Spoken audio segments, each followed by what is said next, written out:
Olá, caros alunos, vamos iniciar mais um encontro com a história.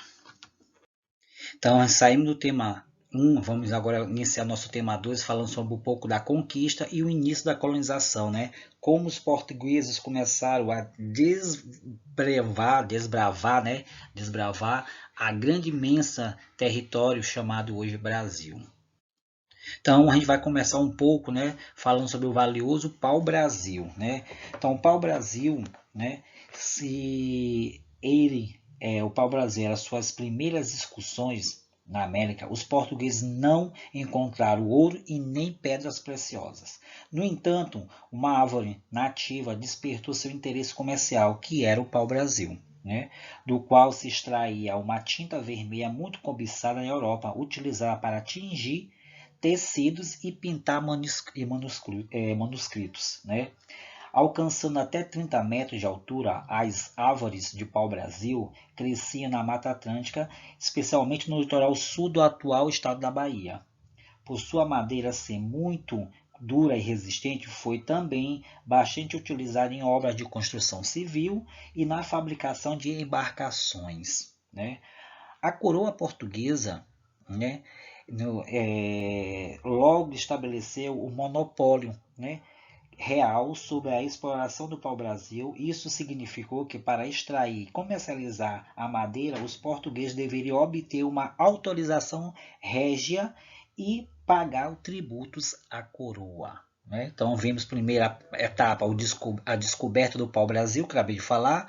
Também vimos agora a questão da exploração por meio, né, dessa questão da coroa.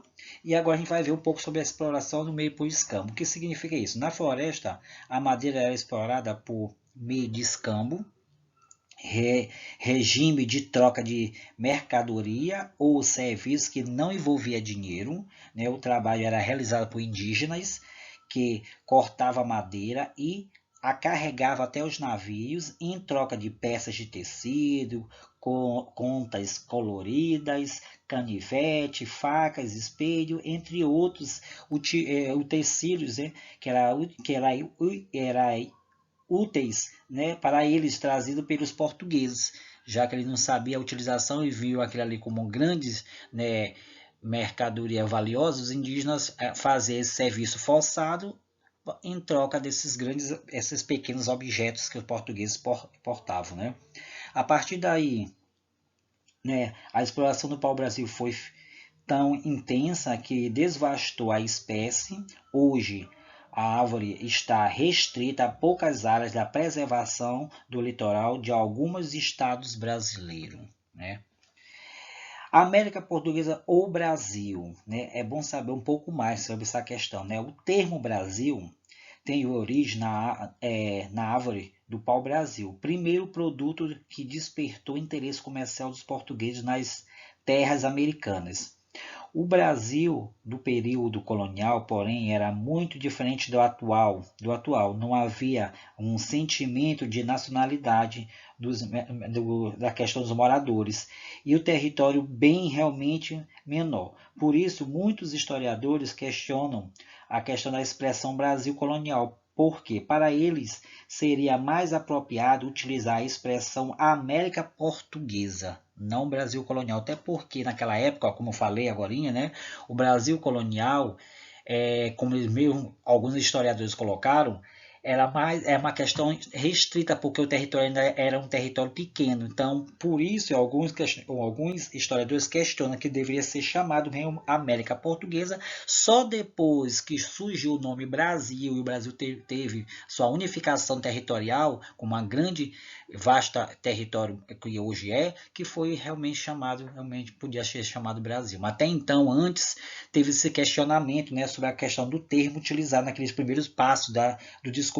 do Brasil, ou seja, a América Portuguesa, que era o nome realmente correto para ser utilizado, né? Mas alguns historiadores utilizam Brasil colonial ou América Portuguesa, que é realmente o mesmo significado. A partir daí, vimos também a questão de instituição de monopólio real, que foi a exploração que tornou exclusividade da coroa, que era o pau-brasil, que era comercializar essa madeira, né, que eu falei anteriormente, e também a devastação da espécie, que hoje, né, praticamente está restrita a alguns estados brasileiros por conta, né, dessa retirada da madeira sem realmente autorização, que hoje tem, né, a lei ambiental que protege, graças a Deus, mas antigamente não tinha isso e eles não estavam nem se importando sobre a questão da retirada imprópria da madeira, né, levando a desvastar não só a espécie da madeira, mas também outras espécies nativas que sobrevivia com a questão da própria madeira, mas tudo isso foi registro, né, deixado na América Portuguesa, né, pela questão da exploração dos portugueses no primeiro contato, né, com a terra que hoje é chamado Brasil. Saindo daí, a gente vai ver um pouco sobre a colonização de fato, né? Como foi essa colonização de fato, né? A questão dessa colonização de fato, como a extração do pau-brasil, não exigiu uma fixação dos portugueses no território. Não houve também inicialmente uma criação de povoados. Os portugueses se limitaram a construir feitorias, uma espécie de posto que funcionava como armazém local de abastecimento dos navios e fortaleza destinada a proteger o território, né? Porém, ele preservava a presença, né, constante das pessoas e outras de outros países, principalmente os franceses, interessados a explorar o pau-brasil, começou a preocupar a coroa portuguesa. As expedições guarda-costas enviadas pelo rei para combater os franceses não deram realmente muito resultado. Diante disso, o quadro, a partir de 1530, a coroa portuguesa precisou tomar medidas para não perder a sua colônia americana. A ideia era estimular a fixação de portugueses, explorando uma atividade econômica que gerasse lucros e, ao mesmo tempo, garantisse defesa da colônia. A solução encontrada foi o seguinte: a agricultura, e o produto escolhido foi a cana-de-açúcar. Primeiro porque os portugueses já cultivavam a cana-de-açúcar nas Ilhas da Madeira e no Cabo Verde, no Atlântico africano. Tendo conhecimento técnico para a produção do açúcar, segundo eles, porque o açúcar era muito valioso e valorizava pelas elites europeias. E por isso, o último, porque o litoral nordestino do Brasil oferecia as condições adequadas para o cultivo da cana, porque o clima era quente, úmido e preservava o solo realmente massap, né? Que é um solo que era próprio para fazer esse cultivo dessa cana-de-açúcar. Para o plantio da cana, no entanto, era preciso fixar os portugueses no território, assim com o objetivo de criar núcleos de povoamento na região, que foi em 1531 que a coroa enviou uma expedição comandada por Martim Afonso de Souza. E a partir de 1532, o Martim Afonso de Souza, né, fundou São Vicente, a primeira vila portuguesa, né, em terras americanas, onde introduziu o cultivo da cana, iniciando assim uma efetiva colonização do Brasil, né? Então, tudo isso começou a se desenvolver. Massapé, como falei para você, é terra argilosa, de cor escura e fértil. Por isso que eles utilizavam muito, né? E no Nordeste, do litoral nordestino do Brasil, esse solo era próprio, era muito bem visto, né? E a partir daí ele era muito próprio para fazer a utilização do cultivo da cana-de-açúcar, porque ele já tinha toda aquela fertilidade, né? Todos os proteínas próprios para fazer realmente o desenvolvimento da cana, né?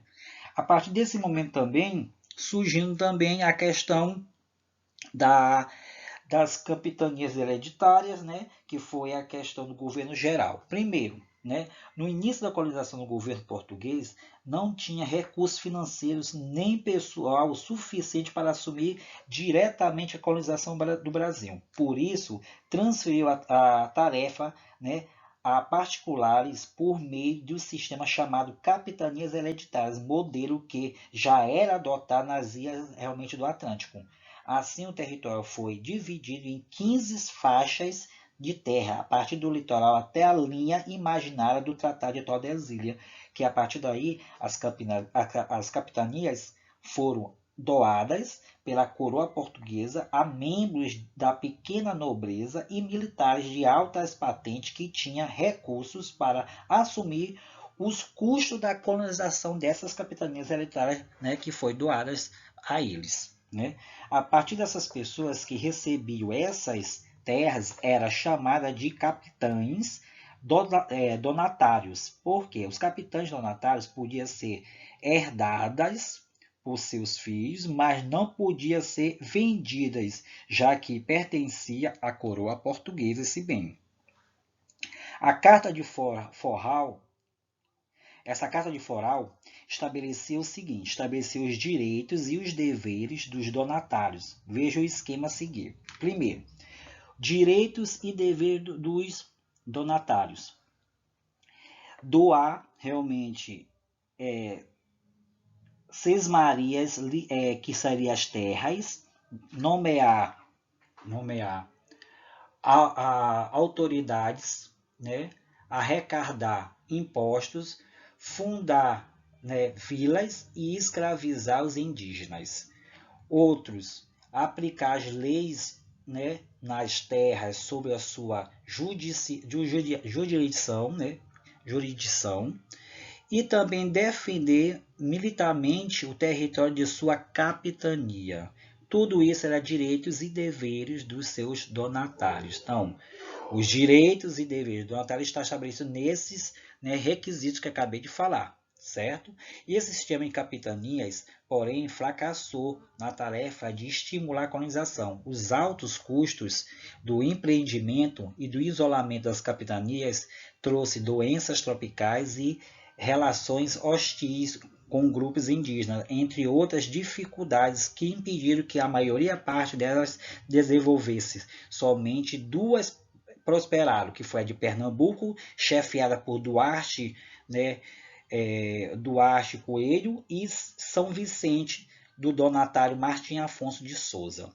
Com isso, o insucesso do sistema das capitanias, em 1548, a coroa criou um governo geral. O que significa isso? O governo geral é um centro político para administrar todo o Brasil, como sede em Salvador. O governo geral tinha a responsabilidade de garantir a defesa da colônia e fazê-la prosperar. O primeiro governador geral foi Tomás de Souza, que chegou ao Brasil em 1549. Tudo isso ocorreu, né, nessa colonização de fato das capitanias hereditárias no século XVI, né, a questão da Carta Foral, das Seis Marias, os capitães donatários, né, tudo isso foi o que a coroa fez para impedir as invasões de outros países, né, aos seus territórios, ou seja, na sua colonização da América, que hoje é o Brasil, América Portuguesa. O governo geral, como falei, o fracasso do sistema das capitanias hereditárias foi por conta dos altos custos, né, que levou, né, isso aí, esses empreendimentos, isolamento das capitanias, que trouxe essas doenças tropicais, hostilidades dos grupos indígenas, e aí, entre outras dificuldades que ocorreram naquele primeiro momento, levando esse sistema de fracasso. A partir daí, a criação do governo geral em 1548 levou à instituição das câmaras municipais. O que foi isso, as câmaras municipais? As câmaras municipais, enquanto a administração de toda a América Portuguesa ficava sob a responsabilidade do governo geral, a administração de vilas e cidades era incumbida às câmaras municipais. Somente os homens bons, isto é, os grandes proprietários de terras e de escravos, que eram portugueses ou seus descendentes, podiam ser eleitos para os cargos dessas instituições. As câmaras municipais eram responsáveis por organizar o cotidiano das vilas e das cidades. Elas também providenciavam a construção de obras públicas, zelavam pela limpeza das ruas, cobravam impostos, controlavam e registravam as categorias de profissionais e fixava os pesos e as medidas recebidas, pedidos, né? E também as reclamações da população e enviasse diretamente ao rei, entre outros atributos também. Como na época o Estado português e a Igreja Católica estavam realmente unidas, as câmaras também organizavam as cerimônias e festas religiosas. Então, tudo isso era competência das instituições das câmaras municipais, que fazia esse tipo de eventos, né, que fazia a produção das grandes vilas e de cidades que organizavam as instituições câmaras municipais. Aqui eu deixei um mapa de montagem da colonização, que tem alguns fatos importantes que ocorreu desde o início que eu estou falando até agora, né, sobre a questão do desenvolvimento da cultura, ou seja, do plantio da cana-de-açúcar, do desenvolvimento também da questão das capitanias hereditárias, a questão que o rei providenciou os donatários, capitães donatários, para poder realmente não perder a extensão de terra na América Portuguesa. Então, tudo isso deixei montado nesse pequeno mapa conceitual bem aqui. E aqui, né, essa grande palavra sabedoria. Até a próxima, alunos.